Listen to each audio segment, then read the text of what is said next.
Hello and welcome to the first ever edition of WWE Week in Review. Do you have a life? Do you have a job? Are you working that Monday Night Raw? Are you working that Smackdown? Are you unable to watch the weekly shows as they happen and you don't want to go through the hassle of watching them back? Well, here I am to sum up the entire week of WWE. In this series, I will cover everything that happened from Sunday to Saturday, which means that if a pay-per-view happened the next Sunday, you won't see me cover it until that week. For example, Halloween Havoc is next Sunday.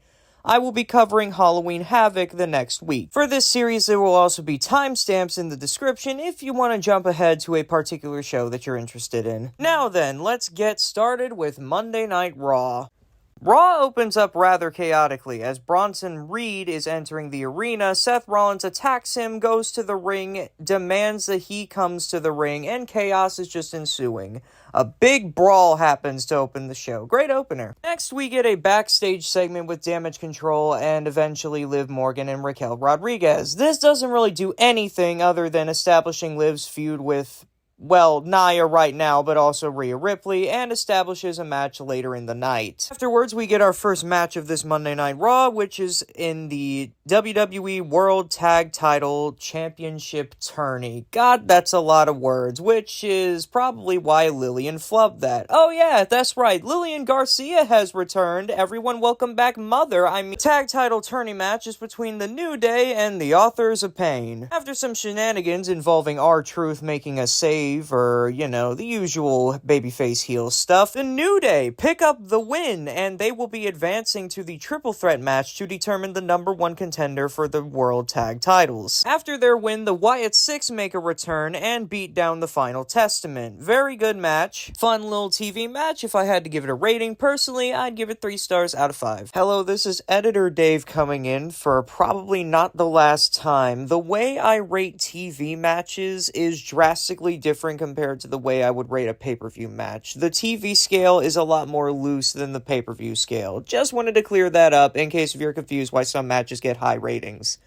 That's all, carry on. An interview is attempted to be given to Adam Pearce, but as soon as he opens his mouth, Bronson Reed comes in, and then Seth Rollins does as well. Chaos ensues part 2. We also get a Jey Uso backstage interview, basically talking about the title defense that he's having in the main event tonight. We also get a vignette or a video package for Raquel Rodriguez. This is bad for multiple things, one of the reasons I'll get into later. Our next match, we get Damage Control versus the team of Liv Morgan and Raquel Rodriguez, who are once again, after a week, listed to be with Dominic Mysterio, but Dominic is not with them, so WWE set up Lillian Garcia for failure. Would you believe that this happens again later in the night? After a pretty meh match, all things considered, Metaphor cause a DQ and chaos ensues. And in the midst of the chaos, Rhea Ripley appears, and this is where all of my problems start pouring down. Let me preface by saying that I have no issues with Rhea Ripley, like zero. This segment right here that I'm about to describe has been happening every single week for what feels like forever, and I'm just tired of seeing it. Raquel Rodriguez is hired as the muscle. In the vignette, she says that the only reason that Rhea Ripley got to the top was because she wasn't there and all that stuff. Pretty false claim, but whatever. So then now is Raquel's chance to prove that she's the muscle of this group, and she gets taken care of in 5 seconds. Then Liv tries to do things, can't. Then Dominic tries to save Liv, almost fails in the process, and they all scurry away. A segment like this, Raquel or not, has been happening constantly for weeks. It is rarely booked where Liv is actually standing tall after a segment. And if they have no ideas and are just padding it out so that they can get to WrestleMania, that's dumb. That's just really dumb. The match itself gets a 2.5. We're moving on. Another interview is attempted with Adam Pearce. Seth Rollins interrupts, and then Bronson Reed attacks him. Chaos ensues between the two, part 3. Adam, this time, puts himself in the middle of it and grants them their match at Crown Jewel. Let's go, boys. Next in the tag title tourney, LWO, that are not accompanied by Joaquin Wilde and Cruz del Toro. Thanks for setting up Lillian again. What is wrong with you people? They take on American-made Brutus and Julius Creed. Before the match officially begins, we get a few things. One, a War Raiders vignette, let's go! Two, a Judgment Day segment where they tease kicking out Carlito, their most entertaining aspect. Need I mention they also wear merchandise that says street trash? The only reason I even want this group to be a thing anymore is because of the theme song, The Other Side. That is literally it. Anywho, LWO win after Zelina Vega throws her chancla at Chad Gable and then Rana's Ivy Nile. That was very funny. Just for that, I'm gonna give this match a 3.5. We get Damage Control backstage, basically complaining about tag title stuff, and then Carlito comes into the office. Hey, told you I'd come up again, so I'm stopping it here because I did not record any sort of reaction or briefing about the line that Carlito says in relation to Damage Control, because I didn't really realize the significance of the line at the time, and I want none of that smoke. So if you want to know what Carlito said, you can look it up yourself. I'm just gonna skip whatever I said about this segment and move on. Long story short, Dominic Mysterio has a match next week. There you go. Damage Control themselves also took no offense to what he said, so take that with what you will. There's also a Gunter backstage segment that I'm going to brush over very quick because it gasses up the damn crown jewel thing that nobody cares about. But I will mention Damian Priest was there, and Damian Priest will probably re-challenge Gunter for the world title. Nice. And now we'll get to the main event of the evening. Jey Uso versus Braun Breaker for the World Wrestling Federation Intercontinental Championship. Pretty good match, all things considered. Tonga Loa died. More chaos with the Bloodline ensued with Solo and all of them. And eventually, Braun Breaker won the match. I liked it for what it was. Pretty solid main event. 4 stars out of me. W stat padding. Braun Breaker is now a 2-time Intercontinental Champion. I'd say Raw overall as a show gets a 7 out of 10. Wasn't too bad. NXT opens up with Kairi Sane and Io Sky of Damage Control versus Jakara Jackson and Lash Legend of Metaphor. In the match, Piper Niven causes a DQ and Chelsea Green comes out to help with the attack as well. Before the TV finish though, pretty enjoyable. 3.5 star match. After a whatever social media thing, we get the next match already between Jada Parker and Tatum Paxley. This match was meh, only lasting 1 segment long, and Tatum lost, which is just criminal at this point. After the match, she gets kidnapped by Wendy Chu. No, like straight up, she gets kidnapped. NXT is a very interesting show, as you'll see the more I do of this series. 2 stars, moving on. Brynlee Reese, Sol Ruka, and Carmen Petrovich are backstage when all of a sudden, Ashante! Brynlee Reese calls this interaction a canon event. Oh my. Next we have a segment between Lexis King and the No Quarter Catch Crew, where basically Lexis King gets a Heritage Cup match with Charlie Dempsey. The caveat, however, is King needs to find a corner man. And considering the character that they've been portraying with him so far, yeah, he's probably not gonna find one, is he? We then get another segment after that segment where Javon Evans and Cedric Alexander are talking with Fraxium, and then Nathan Frazier just decides to talk shit about Javon Evans for whatever reason, gets slapped, Evans walks away, and then Wesley starts instigating. Trying to recap this show is like trying to recap a fucking reality TV show. Like, this is nuts, man. We then get Obafemi versus Luca Crucifino of the family. Earlier, Rizzo was taken out. By who? You will never guess who. After Obafemi completely destroys Luca Crucifino in a 3-star squash match, we then get him destroying the rest of the family while making Tony D'Angelo watch as he has been zip-tied to the post. We get a vignette for Delta, who is now being called Zarya, probably because Delta is already trademarked by a fucking airline. Chase versus Ridge Holland is announced for an NXT pay-per-view.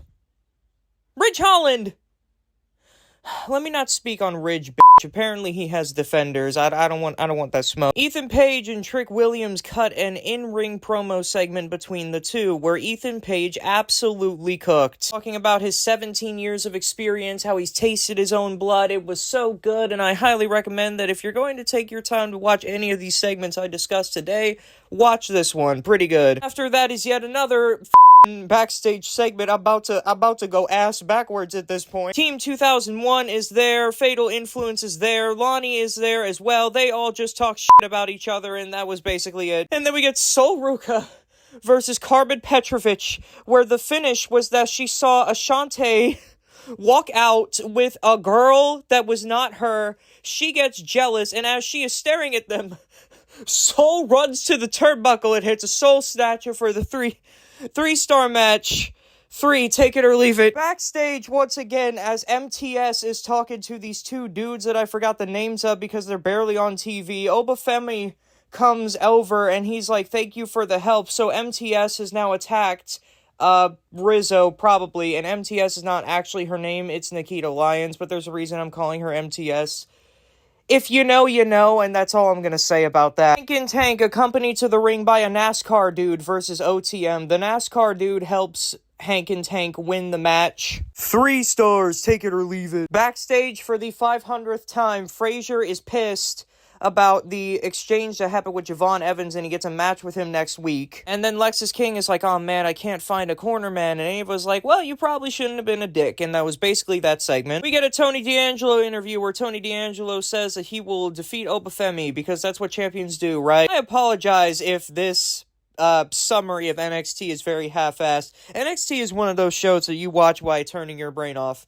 If I try to explain the logic of any of these things, I will malfunction. In the main event of the evening, JC Jane and Fallon Henley of Fatal Influence take on the team of Stephanie Vaquer and Julia. 4-star tag team match was very fun from start to finish, and oh, Zarya is here, and oh, the wheel has revealed that for the Halloween Havoc match between the member of Fatal Influence and Kalani Jordan, it will be a spinner's choice, so let's go! Maybe we'll get something unique instead of the same 5 things every time. And that was my crashed out NXT summary. I give the show an 8 out of 10, but I'm bumping it down to a 7 because of the lack of Shawn Spears. I don't make the rules, I just follow them. Moving on. Smackdown has one of the more interesting openers to the show that I've seen in quite some time. Randy Orton has a quick discussion with Triple H, who is at Gorilla, before going out to the ring, and then he calls out Triple H to come to the ring. Triple H's music hits, he comes out, and basically he tries to explain the situation of why he's not giving Randy Orton the Kevin Owens match.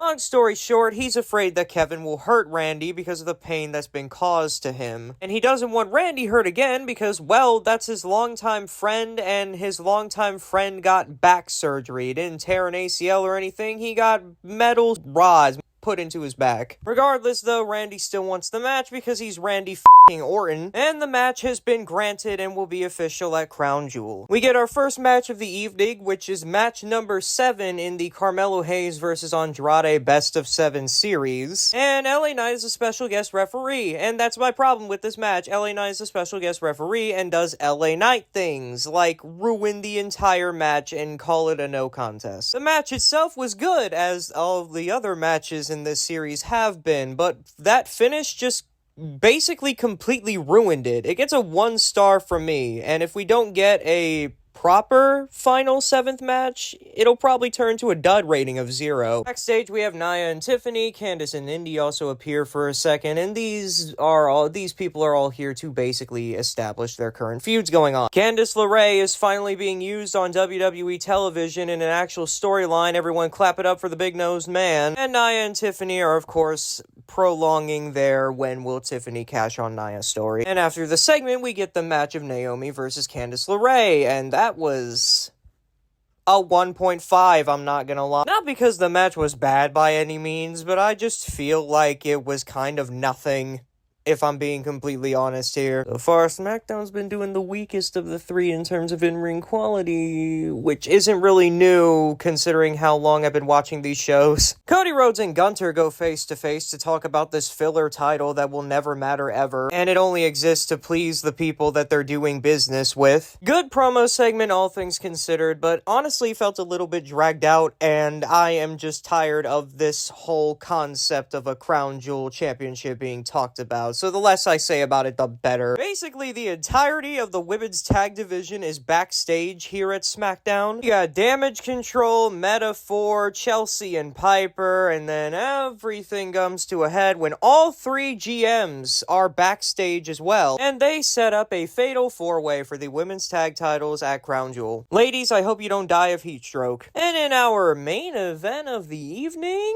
DIY take on the newly signed Motor City Machine Guns in an absolute barn burner. For TV standards, the match was 4 stars, and Motor City Machine Guns picked up the win, but we're not done here. There's still plenty of time left on that clock. The the Bloodline come out, and they're like, hey, why don't you put your money where your mouth is, and you get the tag title match right here, right now. Basically trying to pull a Roman Reigns from Elimination Chamber 2021, but not doing it nearly as good. Motor City accept because they're babyface. And it's during their match where a bunch of shenanigans ensue, including Jimmy and Roman invading the match, but also Jay. That's right, Jay has helped his family and costed the Bloodline their titles because they cost him his title. Which means, yes, in just their second week, Motor City Machine Guns are the new WWE Tag Team Champions. Another 4-star classic. Tonga Loa didn't start botching all over the place. That old man, that old regime, he will pay for what he could have done, but you know what they say. Better late than never, right? And that is going to conclude the first ever WWE Week in Review. I hope to do more of these in the future, and next week is going to be a bit of a doozy for me because I have to cover 2 pay-per-views. We'll see how it goes. See y'all next week for that, and I'll catch you then. Peace.